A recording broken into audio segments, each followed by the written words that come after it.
Hello အားလုံးပဲမင်္ဂလာပါရှင် YouTube channel လေးကနေပြီးတော့ဗီဒီယိုလေးတွေမတင်ပြတာလည်းကြာပြီဖြစ်တဲ့အတွက်ကြောင့်မလို့ဒီတစ်ခေါက်မှာအင်ဒိုနီးရှားနိုင်ငံ Waikambas National Park ဆိုတဲ့မြို့သားဥယျာဉ်စီကိုအလဲသွားပြခဲ့တဲ့အကြောင်းအရာလေးတွေကိုပြန်ပြီးတော့ဝေမျှပေးချင်ပါတယ်ရှင်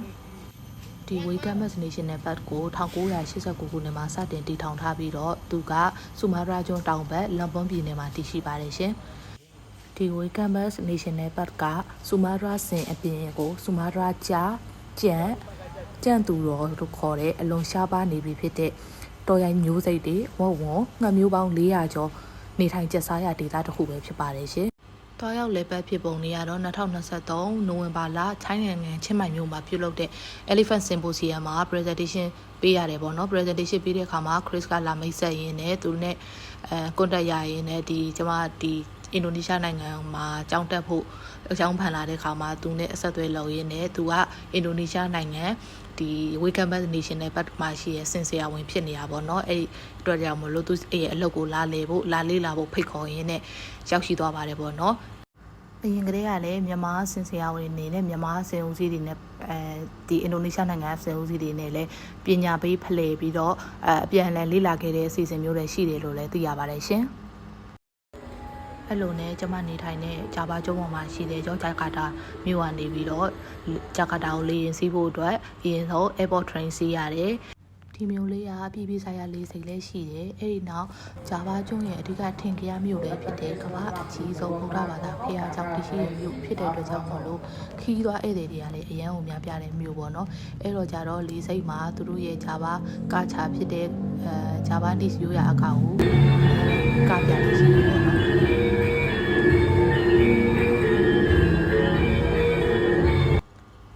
ဂျကာတာမရောက်ခင်လေယာဉ်ပေါ်ကနေမြင်ရတဲ့အိန္ဒိယသမုဒ္ဒရာရဲ့အလှပါရှင်အဲ့လိုနဲ့ဂျကာတာကိုလေယာဉ်စိုက်ပါတယ်ဂျကာတာလေယာဉ်ခွဲကနေတန်ဂျန်ရန်မြို့ခီးဆက်နေပြီးတော့တန်ဂျန်ရန်ကခရစ်စတိုရဲ့ယုံပေါ့နော်အဲ့ဒီယုံမှာအခွေးလေးတစ်ကောင်နဲ့လည်းတွေ့ခဲ့တယ်အဲ့လိုတိချစ်တဲ့လူဖြစ်တဲ့အတွက်ကြောင့်မလို့တန်ရုံးစီတွေကလည်းဖြစ်ခဲ့ရသေးတယ်ပေါ့နော်အဲ့လိုနဲ့တန်ဂျန်ရန်နေနောက်ရမနဲ့အစောမှာWaikambasကိုဆက်ပြီးတော့ခီးနေပါတယ်ရှင်ကားနဲ့ပဲသွားကြတယ်ပေါ့နော်နောက်ပြီးတော့Waikambasမရောက်ခင်မှာပေါ့လမ်ပွန်ဘက်မကူးခင်မှာပင်လယ်ကူးရတဲ့အတွက်ကြောင့်မလို့သင်္ဘောကိုတနားရီခွဲလောက်တော့စီးခဲ့ရတယ်အဲ့လိုနဲ့Waikambasကိုရောက်တယ်ပေါ့နော်အဲ့မှာပထမဆုံးစင်စခန်းရောက်တဲ့ခါမှာနည်းနည်းလေးနေရတယ်စောင်းနေပြီအဲ့တော့တကြတော့အဲ့မှာပဲညအိုးဆုံးဖြတ်လိုက်ကြတယ်အဲ့ဒီစင်စခန်းမှာခရစ်ကသူတို့ရဲ့စင်စခန်း၄ခုရှိတဲ့ဒီနေရာတွေကိုဘယ်နေ့မှာဘယ်လိုသွားမယ်ဆိုတာကိုခရီးစဉ်ကိုဆွဲပြတယ်ပြီးတော့Waikambasရဲ့အကျယ်ဝန်းကိုလည်းရှင်းပြတယ်နောက်ပြီးတော့သူတို့လုပ်နေတဲ့ procedure တွေပေါ့နော်စင်သေးသေးဆောက်ရှောက်ရေးလုပ်ငန်းတွေပဟုသုတတွေကိုမြေပုံနဲ့ရှင်းပြပါတယ်ရှင်အဲ့ဒီညနေမှာပဲကျွန်မစင်ပြထားတဲ့ပိုစတာတွေကိုလေ့လာပြီးတဲ့အခါမှာစင်တွေကိုအဲ့ဒီစခန်းမှာရှိတဲ့စင်လေးတွေကိုခေါ်ပြီးတော့ရေးချတယ်ဆိုတာတန်ရှင်းလုပ်တယ်ပေါ့နော်သူတို့တောထဲမှာထားတဲ့အတွက်ကြောင့်မလို့ရှော့နေဘွက်တွေရတယ်ပေးတယ်အဲ့ဒီနောက်မှာစင်လေးတွေကိုအစာကျွေးတယ်ဆေးကျွေးရတယ်ပေါ့နော်ဆေးကြည့်ပဲဆိုရင်စင်တွေကတန်ချာဆေးကျွေးရတယ်စင်တွေကမစားတဲ့အတွက်ကြောင့်မလို့ငပြောသီးနဲ့ညှက်ကျွေးရတယ်ရှင်ငပြောသီးနဲ့ညှက်ကျွေးတဲ့စင်လေးတွေကိုအဲ့ဒီနောက်မှာ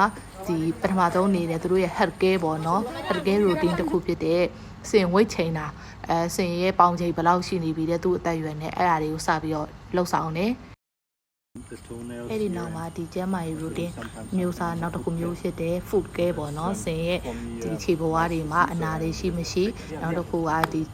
ခြေဘဝကြည့်ပြီးတော့စင်ကကျန်းမာလားမကျန်းမာလားလည်းသိနိုင်တယ်ပေါ့နော်အဲ့တော့じゃfood care အကြောင်းကိုရှင်းပြနေတာဖြစ်ပါတယ် The veterinarian also only doing something if there is a real problem, if there's an injury or something like that.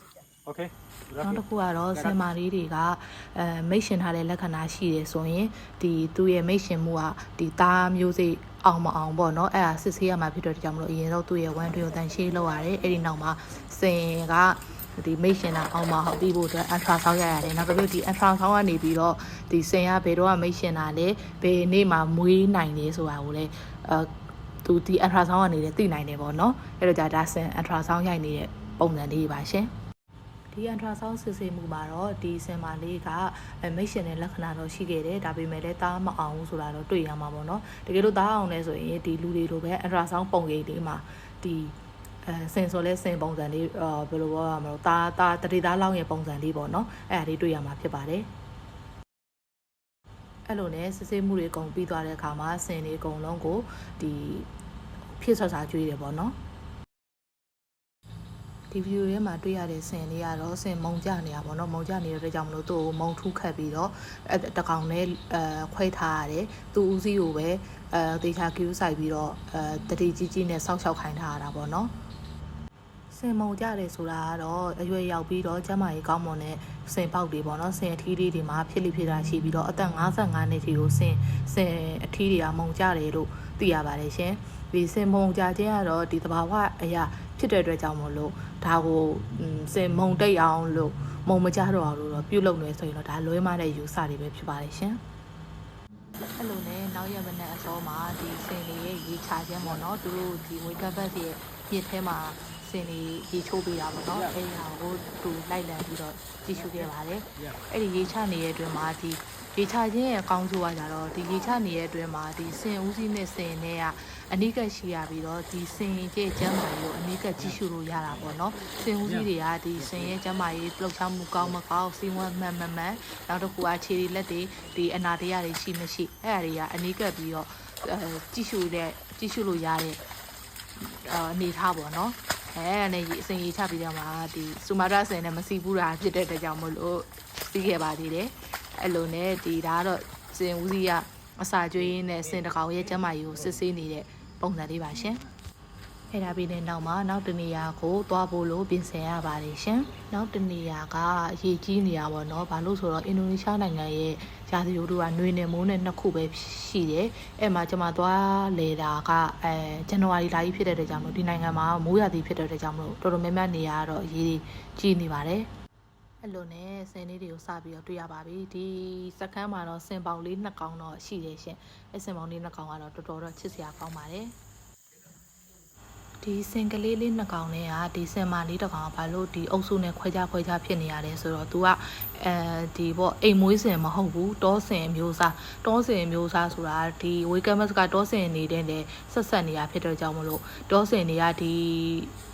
ဝေကမတ်စီကိုစကြက်ကိုလာပြီးတော့လဲစားတောင်းရင်းနဲ့လူတွေထောင်ထားတဲ့ဒီကြော်ခွင်းပေါ့နော်ကျိုးတွေနဲ့ညှိသွားတဲ့ခါမှာဒီ6နဲ့ညှိသွားပြီးတော့ဒီတောစင်မိသားစုကလည်းဘလို့မှလည်းလုံမရတဲ့အဆုံးမှာဒီစင်မာလေးကိုထားခဲ့လိုက်ရ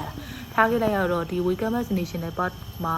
ကျွန်မပြောတဲ့ဒီ conservation လုပ်နေတီးတန့်လုပ်နေတဲ့စင်ဦးစီးတွေစင်ဆရာဝန်တွေကကြတော့သူတို့ရဲ့လုပ်ငန်းစဉ်မှာဟိုက patrol လှည့်တာဒီကင်းနဲ့ဆောက်ရှောက်တယ်ဆိုတဲ့လုပ်ငန်းစဉ်ပါတယ်အဲ့တော့သူတို့ကင်းနဲ့ဆောက်ရှောက်ရင်းနဲ့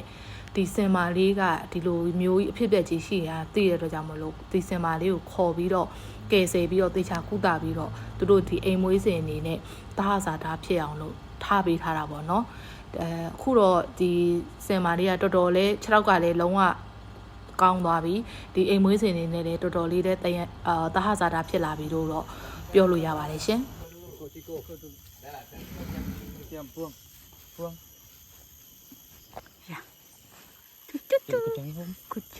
အဲ့လိုနဲ့ဒီအစင်လေးတွေကိုလည်း Hacker Routine ဖြစ်တဲ့ဝိတ်တိုင်းချင်းသူတို့ရဲ့ကျန်းမာရေးအခြေအနေကောင်းခြင်းမကောင်းခြင်းတွေစစ်ဆေးပါတယ်ဒီစင်ပေါင်လေးကတော့ဒီအားဆေးထိုးဖို့လိုတာဖြစ်တဲ့အတွက်ကြောင့်မလို့အားဆေးလေးထိုးပါတယ်ဒီစင်ပေါင်လေးကတော့ဒီသူ့အမေလည်းရှိတယ်ပေါ့နော်ခုနကပြောတဲ့စင်မလေးကတော့မိဘမဲ့စင်လေးဖြစ်သွားတာပေါ့နော်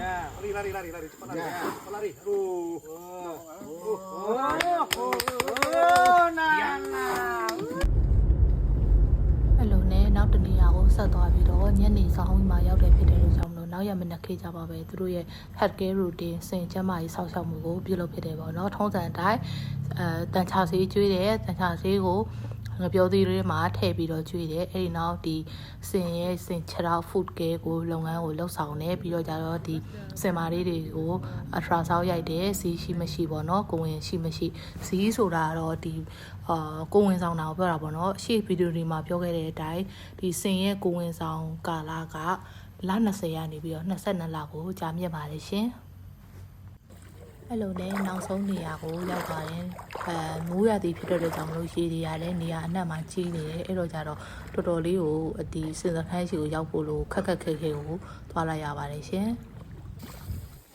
Bye bye Bye bye